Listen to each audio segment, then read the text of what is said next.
my friends, is Call of Duty Modern Warfare 3's survival mode. The action here is constant, it's relentless, and oh so incredibly satisfying. Now, survival mode in Modern Warfare 3 is a brand new 2-player cooperative addition to the franchise. Your goal is super simple. Hold out as long as you can against the relentless waves of enemies eager to deliver rough justice on your head. Now, on this Insider Moves, we'll guide you through the mode, offer a few suggestions, and even an achievement tip or two. First, the basics. You start with a pistol, a pack of grenades, and your wits. That's it. Every kill you notch earns you cash though, which you can use to refill ammo, purchase new guns and equipment, call in airstrikes, and even unlock perks.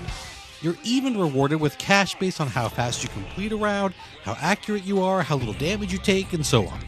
Even better, each round provides 2 challenges you can focus on to earn a ton of extra greenbacks. For example, the kill streak challenge requires you to net several kills in a row without taking any damage. Rampage is the exact opposite.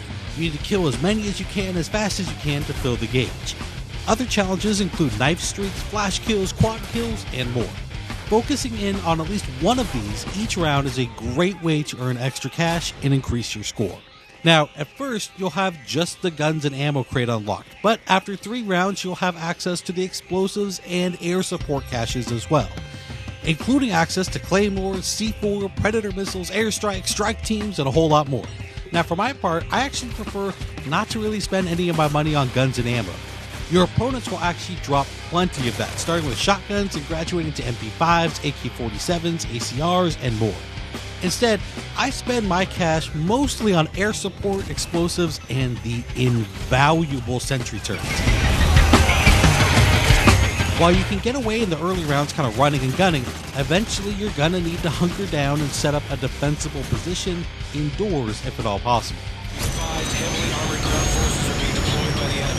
When you do, it's all about setting up a deadly perimeter around your location.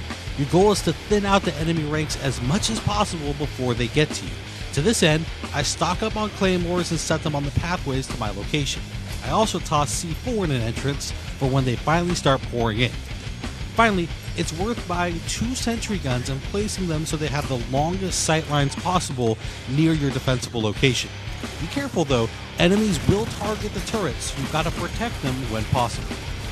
Now, the enemies themselves will come in all sorts of different shapes and sizes, from no armor to some armor to heavy armor, along with suicide bombers and dogs, juggernauts, attack choppers, and even chemical warfare troopers. There's an awful lot of baddies to contend with, but you can get a jump on them by paying attention to the man on the radio.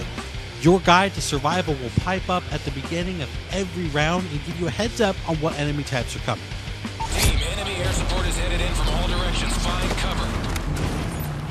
This way, if you hear choppers are on the way, you can be sure to have a predator missile at the ready to shoot it down. Predator missile ready for deployment. Friendly predator missile inbound. Hostiles neutralized. Rearm if you need to. Now, one thing that's pretty interesting about survival is that it's really a tremendous way to get ready for multiplayer. Every survival map doubles as a multiplayer map. So if you want to get comfortable with the layout of the maps before taking on all comers on live, survival is a great way to do just that. Finally, we have a couple of quick achievement tips for survival. First, you can easily pick up the birdie achievement for shooting down 2 choppers in survival without taking any damage, even if you're on your own. Pick the interchange map and have a predator missile ready when round 6 begins. Dive into the building right next to the air support cache right here and shoot down the first chopper as quickly as possible.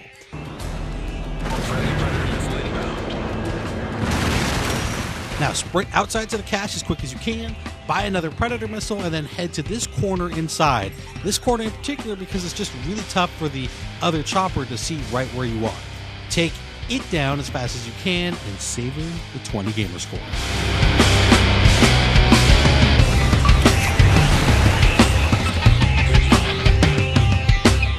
For the serrated edge achievement, you need to polish off a juggernaut with your knife. Yes, very, very dangerous, but you can do it. Simply play any of the easy maps and stock up on flash grenades.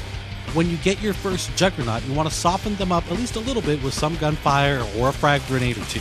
Then, toss the flash, which will stun them, and then give them a couple of stabs and then run away. Wash, rinse, repeat until our large and in-charge friend finally bites it.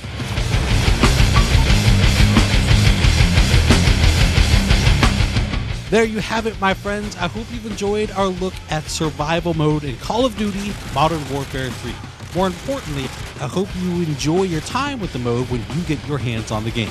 Thank you for watching Inside Xbox. Have a blast on Xbox Live.